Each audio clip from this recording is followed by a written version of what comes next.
Hey everyone, a couple of months ago I conducted an unboxing, installation, and review video of this Bosch 800 dishwasher. As part of this review we went over this bottom sprayer which is called Precise Wash with PowerControl, a computer controlled arm that allows you to configure where most of the washing should be directed on the bottom portion of the machine. This feature here is supposed to improve overall cleaning and performance and lends itself to customization. After this video was released, I'd received a lot of feedback about the possibility of recording inside the machine so we could see how that arm works along with other features inside the unit. And the plan was simple.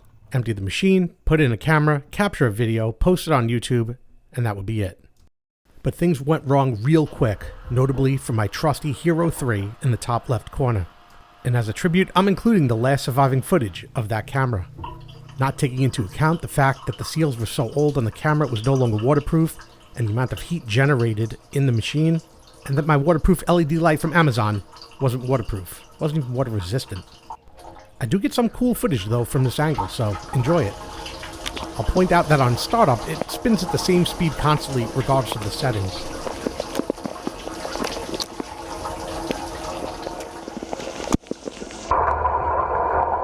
Several minutes later, we lose audio. And a couple minutes after that, we lose the camera.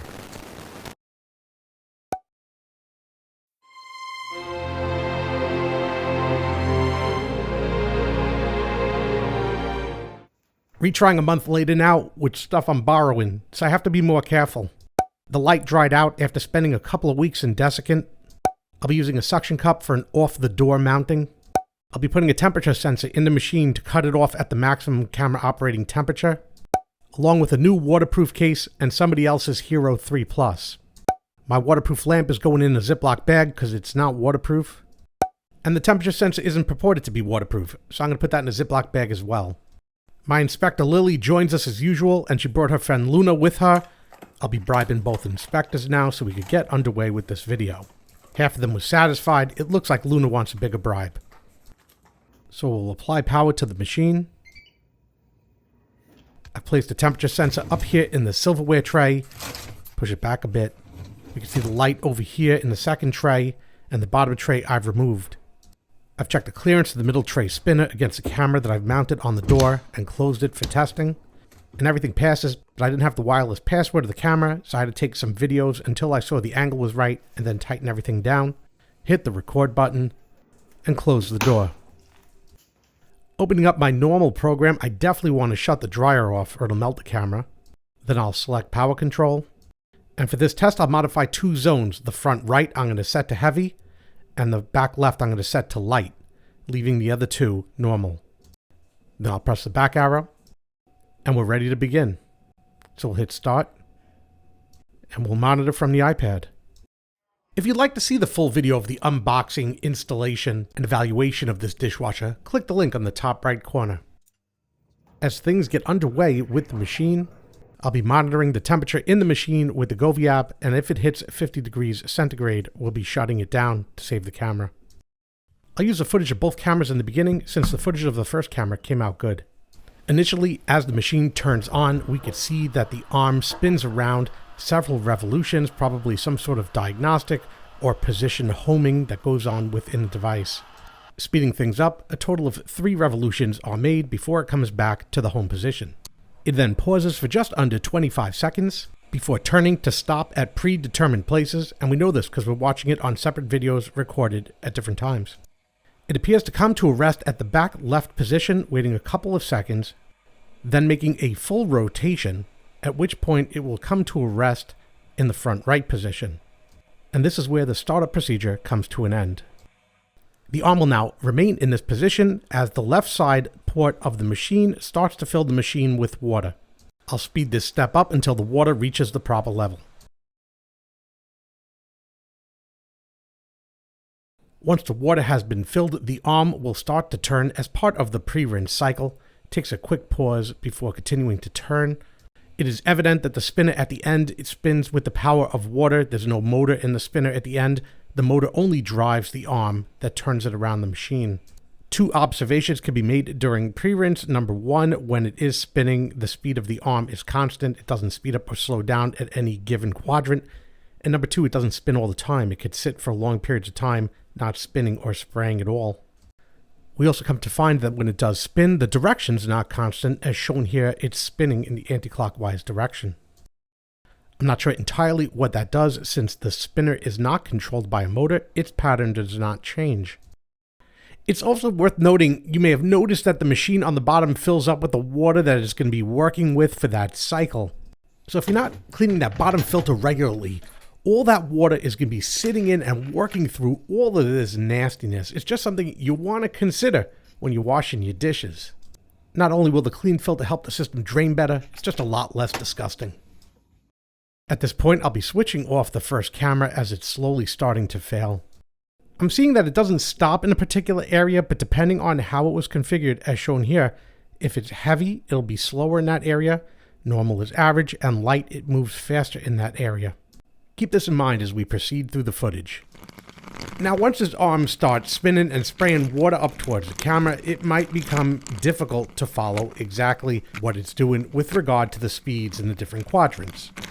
So the first thing I'm going to do is provide an overlay of those quadrants, though not exactly centered. We get an idea of where things are. And then what I'm going to do is highlight the zone that it is in and provide the time domain of the editing software so you can see which one is longer and shorter as it goes through all four quadrants. With this illustration, you could see that it sits in heavy twice as long as it sits in light, and normal splits the difference between those two. And yes, the time domain was not perfectly accurate because it was not perfectly centered, but it did give you a good idea. At regular intervals, as part of the programming, the bottom sprayer will just stop turning and stop spraying for a given amount of time. When it does continue from stopping, it changes the rotation in the opposite direction to complete that interval. Each one of these intervals looks to be 7 rotations before coming to a stop, but it doesn't stop where it started. Since the sensor is in the dishwasher, it's only working on Bluetooth. It's a good thing I noticed because it is not updating my temperature levels unless my phone is directly over the dishwasher. In editing, obviously, I realize at this point, spinning these intervals, stopping, pausing, spinning the other direction, more of the same old thing as the entire cycle runs. We've clearly demonstrated how those settings in the app affect the cleaning by changing the time that the sprayer resides over a given quadrant. As the machine is running, constantly monitoring the temperature, I see it is now at around 43 degrees and climbing. I don't know how much longer we can run it before it approaches 50, but we'll run it as long as we can. It does still have an hour and 33 minutes remaining, but we are on the main cleaning cycle, which is what we wanted to see. However, by the time we reach an hour and 27 minutes, it is getting dangerously hot in there, approaching 50 degrees, and I believe it is now time to cancel this event. So for safety on the iPad, I'm going to hit the stop button, and I'm going to hit yes, and everything should start to shut down in a couple of seconds. And the water turns off, the motor makes its way back to the home position, at which point the system should start draining with the drain pump. Now from where I sit, I have no idea if the light's still working, if the camera's still working, if anything was recorded, if the camera's broken. I know nothing until I open up the dishwasher and inspect everything. So I'm praying I got my footage and I don't owe anybody a new GoPro. From outside, I wait just a couple more seconds to make sure everything drained to the bottom before I open up the door. And the first thing I see is the light is still on and the camera's still blinking, and it gave me some confidence that we're going to make it. I immediately stopped the recording to save what was captured, and I'll let it sit here and drip dry before I open it up to remove the SD card. In the meantime, we're going to pull out the temperature sensor. We're going to pull out the light too. I know that at least survived because it was shining when I opened the door.